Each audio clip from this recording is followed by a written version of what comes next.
Assalamualaikum warahmatullahi wabarakatuh. Perkenalkan, nama saya Wana Lestari, NIM 34 2018 018. Di sini saya akan menjawab soal UTS mata kuliah evolusi.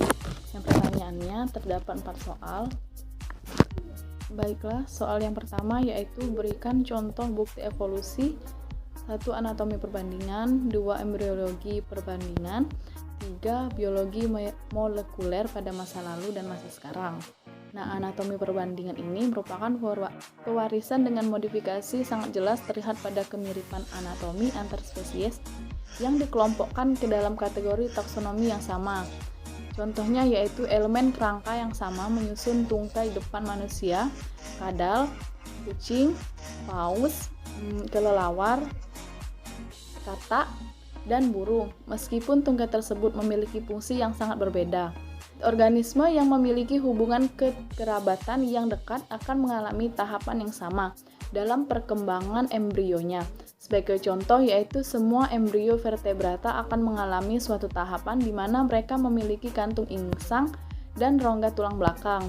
Nah, pada tahapan perkembangan ini, ikan, salamander, kura-kura, ayam, babi, sapi, kelinci, manusia, dan semua vertebrata lainnya lebih banyak kesamaannya daripada perbedaannya. Ketiga, yaitu biologi molekuler pada masa lalu dan masa sekarang. Evolusi molekuler pada dasarnya menjelaskan dinamika daripada perubahan evolusi pada tingkat molekuler. Di samping itu, untuk mendukung pemahaman tentang proses evolusi dan efek-efek berbagai macam mekanisme molekuler, termasuk di dalamnya adalah evolusi genom, gen-gen, dan produk-produknya. Selanjutnya soal nomor 2 yaitu berikan contoh genetika drift, efek leher botol, dan efek pendiri di Indonesia. Nah, yang pertama, efek leher botol. Contohnya yaitu eksploitasi besar-besaran dapat mengakibatkan degradasi yang signifikan dan ratusan pohon di hutan mati, hanya beberapa pohon yang tersisa secara alami. Nah, keanekaragaman genetik akan hilang. Individu yang selamat hanya membawa beberapa alel yang berbeda dari generasi yang akan dibentuk. Nah, pengurangan semacam itu dalam gen pool adalah efek leher botol. Selanjutnya yaitu efek pendiri, adalah hilangnya variasi genetik yang terjadi ketika suatu populasi baru terbentuk oleh sejumlah individu dalam populasi yang sangat kecil. Misalnya pada tumbuhan yaitu mawar merah yang disilangkan dengan mawar putih, di mana jika disilangkan akan menghasilkan mawar merah. Nah, maka mawar putih itu akan kehilangan keturunannya, yang mana mawar putih tidak bisa menurunkan sifatnya lagi ke generasi selanjutnya. Soal yang ketiga yaitu berikan contoh mutasi yang Anda temui di kehidupan sehari-hari.